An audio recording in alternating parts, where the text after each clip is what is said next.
Hello, I am Padin Johnson William, BTV2B FSM. This video contains about the hand washing procedure.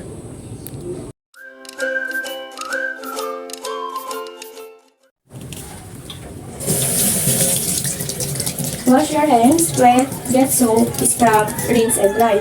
So first step, wet your hands with clean running water. Turn off the tap and apply the soap. Lather your hands by rubbing them together with the soap. And lather the back of your hands between your fingers, under your nails, and scrub your hands for at least 20 seconds. Just repeat the step.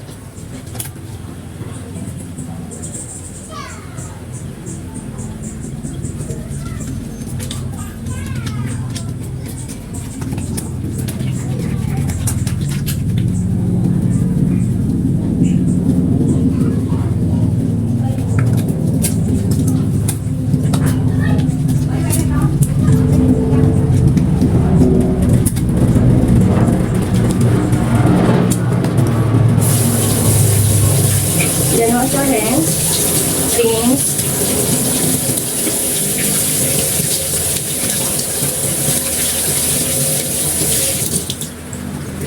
then dry your hands to your hands fully clean.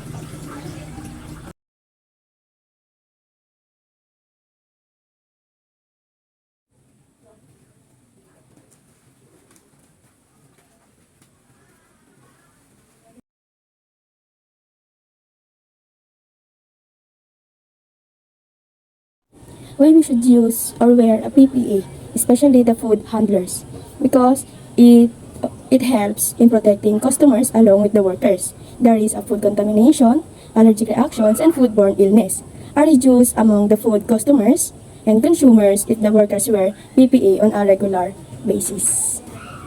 Also, to minimize exposure to hazards that cause serious workplace injuries and illnesses.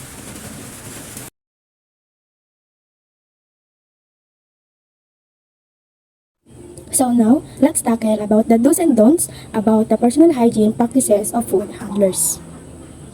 So first, the most important is wash your hands with soap and water for at least 20 seconds before preparing food. And second, rinse whole fruits and vegetables under running water and dry with a clean cloth, paper towel, or use a salad spinner.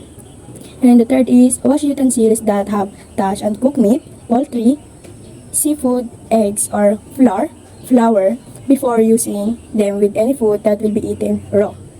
And clean cooking surfaces is important, and utensils with hot, soapy water after each use. And especially cook meat, poultry, and seafood to a safe minimum internal temperature, of course. And when shopping, keep produce as separate from meat, poultry, seafood, and eggs in your cart and in your grocery bags.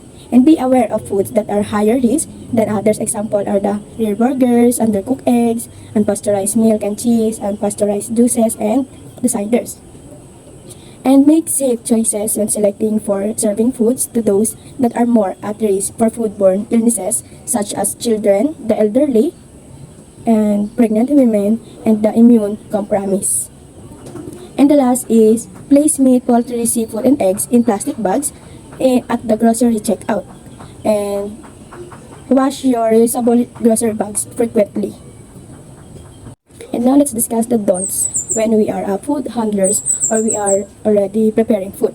Don't use soap or detergent on food. Don't allow raw meat, poultry, seafood, eggs, or flour to touch any food that will be eaten raw. And don't reuse plate or cutting boards that have touched uncooked meat, poultry, seafood, eggs, or flour unless you wash them first with hot and soapy water.